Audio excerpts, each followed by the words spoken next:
అమ్మా నువ్వెన్నైనా చెప్పు, నా భార్య మీద చేయి చేసుకోవడం నేను సహించలేను. రఘు, అన్నయ్య నీ భార్య మీద చేయి చేసుకోవడం తప్పే, కానీ దానికోసం వాటాలు పంచమని చెప్పడం న్యాయం కాదురా.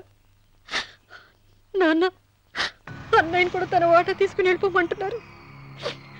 కావాలంటే నేను నీ భార్య కాళ్ళు పట్టుకుని క్షమాపణ చెప్తాను రా. అమ్మమ్మమ్మమ్మమ్మమ్మమ్మమ్మమ్మ, నేను 100 సార్లు మీ కాళ్ళు పట్టుకుంటాను. మా బతికేదో మమ్మల్ని బతకనివ్వండి. ఏంటి నించున్నారు? రండి, అక్కడ ఎదురు చూస్తున్నారు. చేసినంత చేసి కాళ్ళు పట్టుకుంటుందట మహాతల్లి. నీ కన్నీళ్లకు రాళ్ళు కరుగుతాయి గాని కన్నవాళ్ళు కరగరు సీత. సీత, వాళ్ళు చిన్నపిల్లలుగా ఉండేటప్పుడు ఎంత సంతోషంగా ఉండేవాళ్ళం.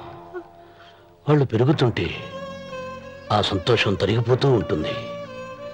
వాళ్ళు మన భుజం దాటి పెరిగాక ఇక గడప దాటి ఎప్పుడు వెళ్ళిపోతారా అని ఎదురు చూడటమే మన పని.